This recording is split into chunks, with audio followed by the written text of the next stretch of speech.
Ang lungsod sa Cordova mitala og 15 ka mga konfirmadong kaso sa COVID-19. Si Luan Mirondina sa report. Nagtigom kaganihang buntag ang mga opisyal sa lungsod sa Cordova aron sa paghanay sa mga protocol ug procedures nga ipatuman human magpositibo sa swab test ang napo ka mga PDL. Pulo sila symptomatic ug gipahimutang karon sa usa ka isolation facility sa lungsod nga anaa sa barangay Pilipog. Tagaan sila karon og booster nga vitamins.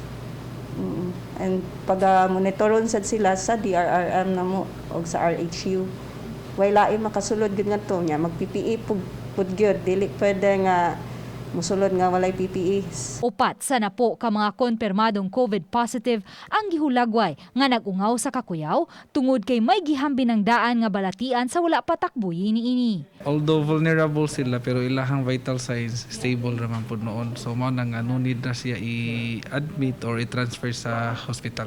Sa upat ka mga sakop sa pulis nga unang nagpositibo sa rapid test, usa lang kanila ang nagpositibo sa swab test. Subay niini, pabiling gi-lockdown ang Cordova Police Station, samtang ang mga admin personnel gibalhin na sa Child Minding Center sa lungsod aron dili mabalda ang mga transaksyon sama sa paglukat o police clearance. Sukad niadtong Miyerkules, kini ng Child Minding Center ang nagsilbing police station dinhi sa lungsod sa Cordova ug aron paghatag og assurance sa ilang mga konstituente, may gibutang sila diri nga paskin nga COVID-free ang naason facility. Ang pulis dito is na undergo na sa dog test then negative sa sila dito.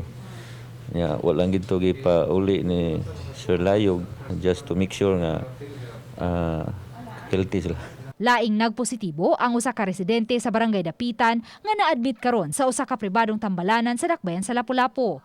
Positibo usab sa swab test ang usa ka mulupyo sa barangay Hilutungan nga nagtrabaho sa Cebu City.